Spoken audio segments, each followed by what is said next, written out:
A lot of information's been coming out since the fatal mishap between the CRJ and Blackhawk near DCA.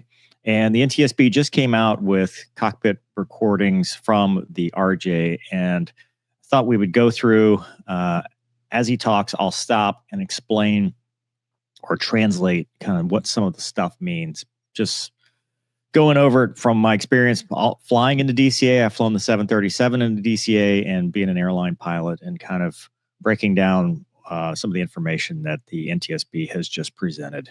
All right, so this is the NTSB investigator given the briefing. This was a few days ago, so it may have been overcome by events. There may be new information, but I just want to break down what he is saying in this news conference. Prior to initial descent, the crew briefed the arrival for the Troops 5 arrival, followed by an ILS approach to runway 1 at DCA. Okay, so the Troops 5 arrival is a standard terminal arrival into DCA. And ILS. So when you are flying an airliner and you're coming in, part of the preparing for landing is an approach briefing in which pilot monitoring, at least at my airline, which I think PSA probably does similar, if not the same procedures. The pilot flying will say, okay, pilot monitoring, what threats do you see?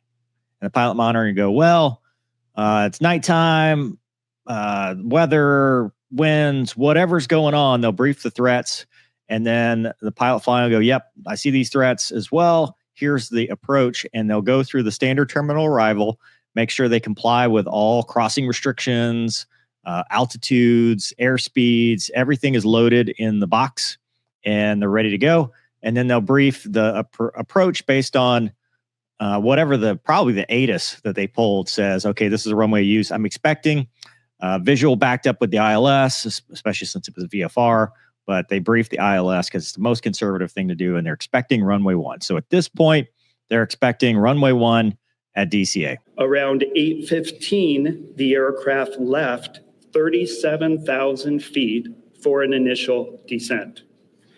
At 8:39:10, Potomac approached, cleared the crew for the Mount Vernon visual runway 1 approach. Okay, Mount Vernon visual runway 1 approach. That is this. It's a different approach than the ILS. It's similar to the river visual, which is opposite direction on runway 19. And the reason for that, and DCA it's tough airspace, man. You are, if you fly the river visual, you're coming the opposite direction. You're snaking around the river. If you're coming this direction, as you can see here, you're hitting this point, which is 10.7 miles from DCA, and then you're basically snaking around. You can load this, I think, in the RJ. I mean, in the 7.3 you could. You can load this, and the jet would fly it on autopilot if you let it.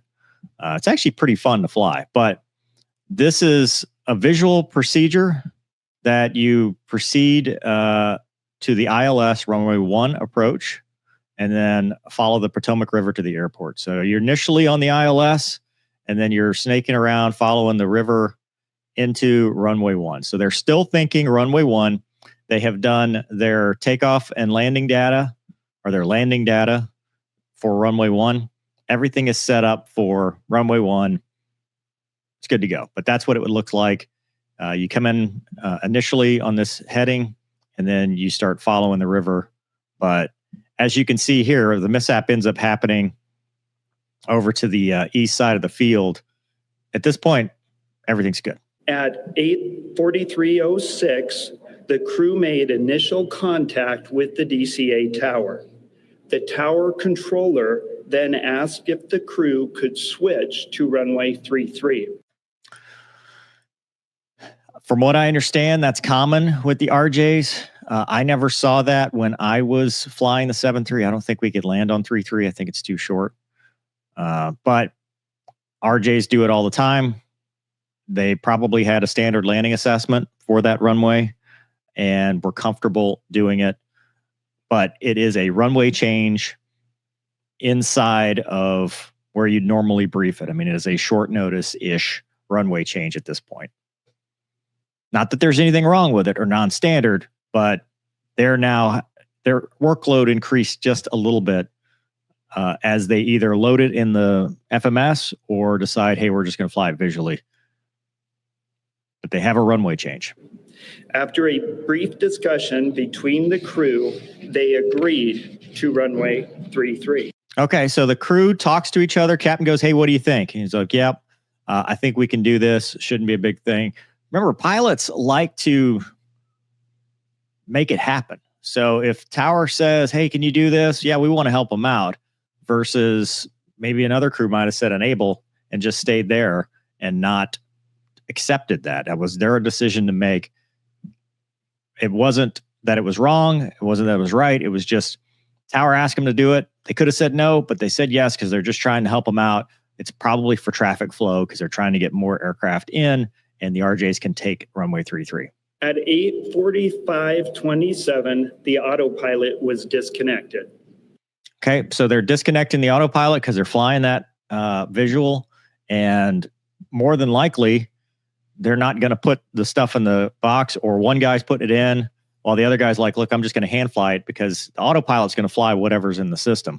So if he clicks off the autopilot, now he's manually flying it while either the pilot monitoring hand jams it in so he's heads down, or they just say, well, we're going to accept that. I would expect pilot monitoring's heads down, backing him up, entering the stuff in while he's hand flying it to set up for, because it's a right-hand turn to a left-hand base to final. At 8:46:01, a radio transmission from the tower was audible, informing Pat 25 that traffic just south of the Wilson Bridge was a CRJ at 1,200 feet circling to runway 33. So you can hear this, that the RJ pilots in their cockpit could hear Tower tell the Blackhawk that there was traffic and they were the traffic. Now, the Tower did not tell the RJ about the Blackhawk or call out that. So unless they were super, high speed listening, they may not have put two and two together because remember, they're doing a runway change and they're worried about setting up for this now visual approach to the new runway while they are being called out as traffic to another aircraft. And they cannot hear the response from Pat flight because they are on VHF and the helicopter was on UHF.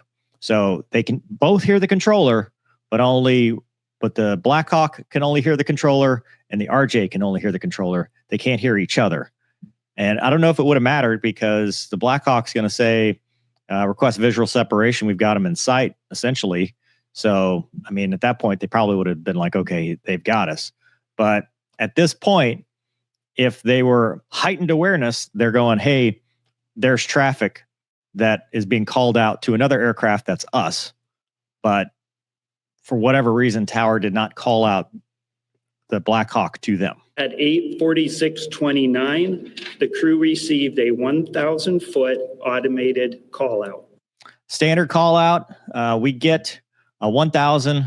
Some aircraft get 2,500, but we get a 1,000 and a 500. 1,000, if you're stable, you're going to call stable. And that's just making sure that you're in the landing configuration, you're on speed, and your sync rate or vertical speed is within limits. There will be another checkpoint at 500 feet, which is the no kidding, that's when you have to be stable on this approach. But they don't say whether the pilot monitoring replies with stable. I don't know if they're just omitting this or if that is not said. I would imagine it's the NTSB is just omitting it because there is a standard stable call out if they're stable. At 8:46:47, DCA Tower cleared other jet traffic on runway 1 for departure with no delay. All right, so you can see the airfield diagram here. Runway 33 is where they're landing. Runway 1, they just got traffic call out, no delay departure. So what are you thinking? Well, you haven't had a traffic call out about this Blackhawk yet, or at all, but you have heard of traffic departing on the intersecting runway to what you're landing. And you can see here on the map, that is a conflict, right? Because you land, you've only got 5,200 feet of runway, and you land, and you may have a conflict here. So that is something that might be in their heads thinking, well, is that traffic going to be a factor? So that's just one more thing as we start looking at, Swiss cheese model. What is the crew and the RJ thinking right now? And I'm thinking, well, is that traffic taking off going to be a factor? That's what I'm worried about. Nobody's told me anything about a helicopter. I heard them call to the helicopter of traffic.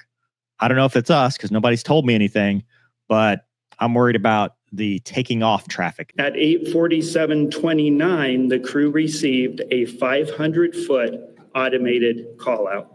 Okay. At this point, the standard call out 500, stable target sync is 750. So stable. We're a stabilized approach in a position to land.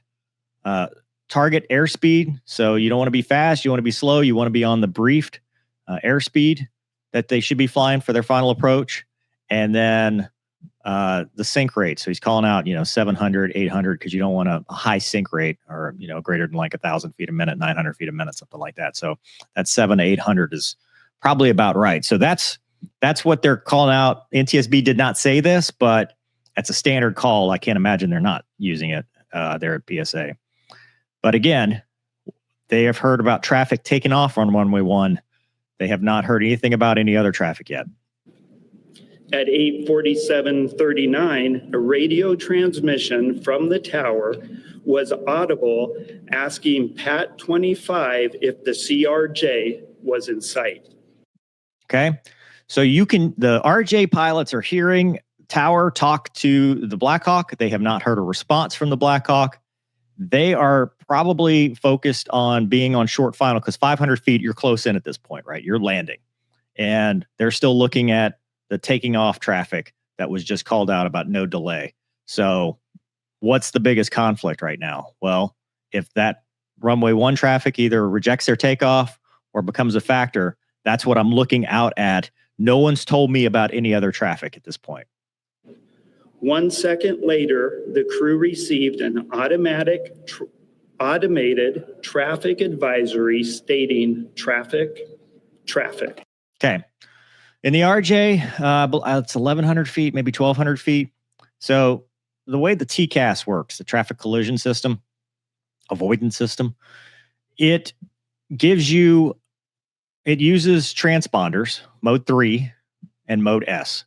Mode 3, lower fidelity, mode S, higher fidelity, ADSB, obviously the higher because it starts to use GPS. But with a mode 3 only, it is creating a picture, a bubble around the aircraft, and it creates a picture of, based on it interrogating or seeing this other transponder, is it in a position that it's going to be a threat to pierce this bubble around my aircraft? At higher altitudes, you get a resolution advisory, an RA, and that tells the pilot what to do to maneuver their aircraft to avoid a collision. And that could be a climb, a descent, slow your descent, slow your climb, stay level, whatever. It usually puts these little boxes in your primary flight display or HUD. Below that altitude, which I think is 1,100 feet, it just depends on the aircraft.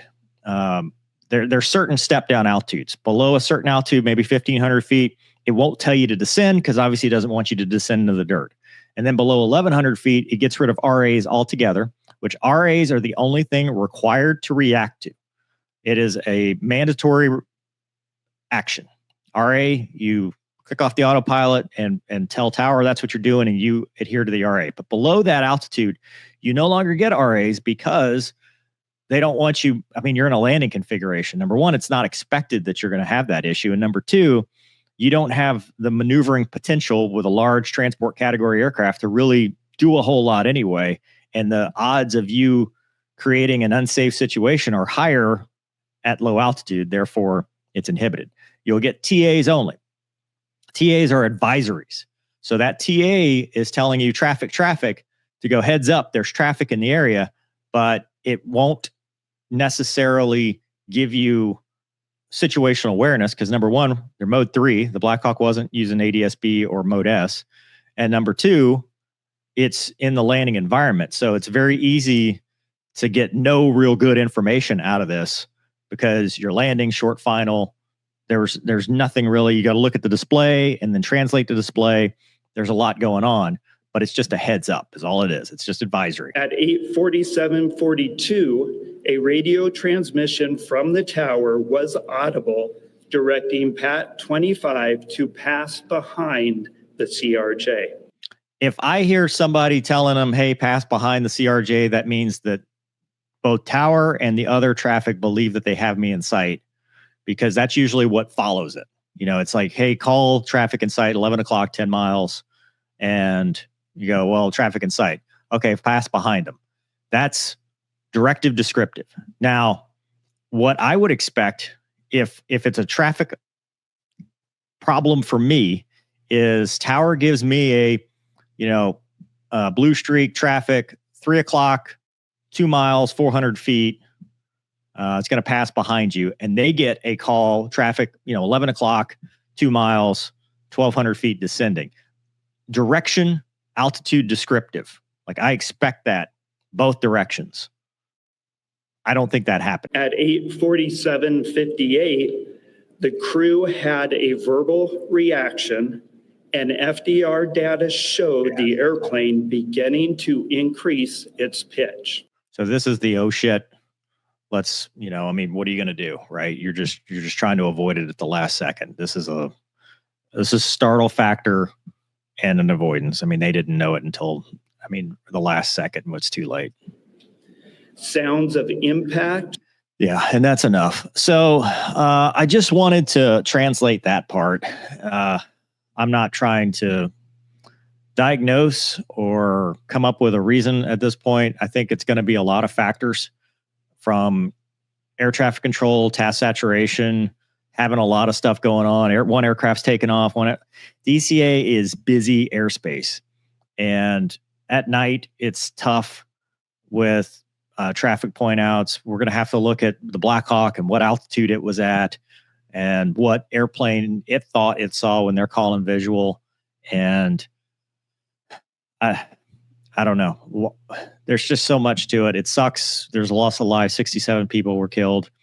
It's the first one we've had in a very long time, but it's, a very long time is too soon.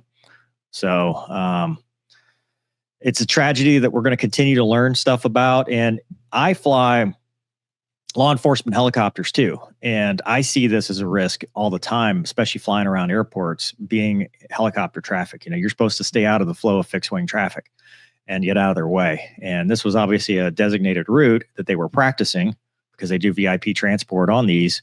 But it's going to be interesting to see kind of what was going on in the Blackhawk cockpit, who was flying, who saw what they thought they saw.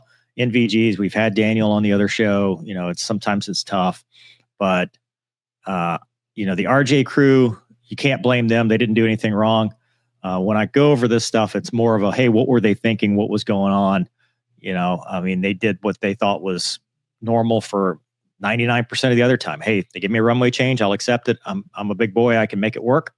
And, when they're not calling traffic for me, so it must not be a problem for me. I think that's going to be an issue too, is, traffic point outs and stuff like that for both aircraft, not just the one. But we'll see. More information will probably come out. Will definitely come out as this is going to be a high visibility item for a while. But let me know in the comments what you think. Thanks for watching. See you next time.